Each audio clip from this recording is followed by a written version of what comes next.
Hello' everyone, এইটো মোৰ শেষৰটো ভিডিঅ' কাজিৰঙালৈ ফুৰিবলৈ যোৱা।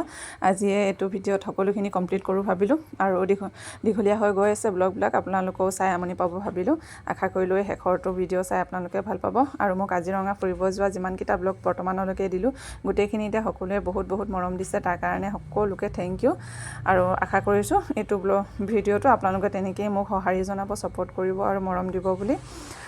এয়া আপোনাৰ কাজিৰঙালৈ সোমাই যোৱা মেইন গেট হয়। ইয়াত আপোনাৰ টিকেট চিষ্টেম আছে, টিকেট কৰিব লাগে। আৰু খুব ধুনীয়া টয়লেটৰ ব্যৱস্থা কৰা হৈছে, খুব চফা ক্লিন, ভাল লাগিলে।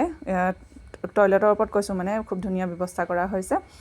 ইয়াৰ পৰাই আপোনাৰ কাজিৰঙা গেটৰ মানে কহৰাবন যোনটো জ'ন আছিলে, এইটো আপোনাৰ ষ্টাৰ্ট হয়। খালি আপোনাৰ বৰষুণৰ বতৰ আছিলে কাৰণে বাৰিষা দিন প্ৰায় সোমাই গৈছে, কাৰণ আমাৰ ইয়াত খুব বেছিয়ে বৰষুণ দি আছে আপোনাৰ ফেব্ৰুৱাৰী মাহৰ পৰা। সেইকাৰণে ৰাস্তা ঘাট ইমান এটা ভাল নহয়, খুব মানে গাড়ীবিলাক মানে কষ্ট হৈছে অহা যোৱা কৰিবলৈ, ওখ চাপৰ হৈ গৈছে গোটেই ৰাস্তাবোৰ। বাকী এনে বৰষুণ দিয়াৰ কাৰণে বতৰটো ডাৱৰীয়া কৰি আছে কাৰণে ভালেই লাগিলে।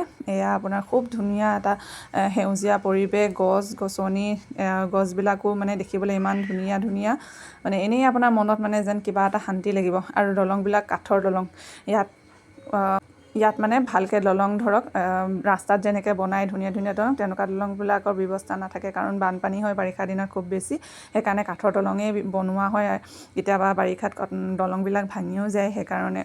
আৰু তাত আপোনাৰ এটা এনেকৈ চিন দিয়া আছিলে আপোনাৰ ঘৰ এটাত, খুব ওখ আপোনাৰ ঘৰটো, তাতো মানে বহুত ওখকৈ আপোনাৰ এটা ৰেড কালাৰ মাৰ্ক দি থোৱা আছিলে। আমাৰ লগত জীপ চাফাৰী যোনজন গৈছিলে আংকল, তেওঁ ক'লে যে 1988ত যোনটো বানপানী হৈছিলে, সেইটো বানপানী চিন হয়, তাতকৈ ওপৰলৈকে নাই, সেইটোৱে মানে। আৰু তাত মানে আপোনাৰ বহুত ওখ, মানে আপোনাক মই ক'ব নোৱাৰিম মানে এতিয়া কিমান ওখ হয়। ভাল লাগিলে কথাষাৰ শুনি কেনে। এইটো আপোনাৰ ৰাইন' দেখিলোঁ, দলদলৰ মাজত সোমাই আছিলে। এয়া হাতীজাক দেখিলোঁ। আৰু এইটো আপোনাৰ ঘৰচীয়া যোনটো হাতী বুলি কয়, সিহঁতক ট্ৰেইনিং দি কেনে শিকাই থয়, তেনেকুৱা হাতী হয় বুলি ক'লে।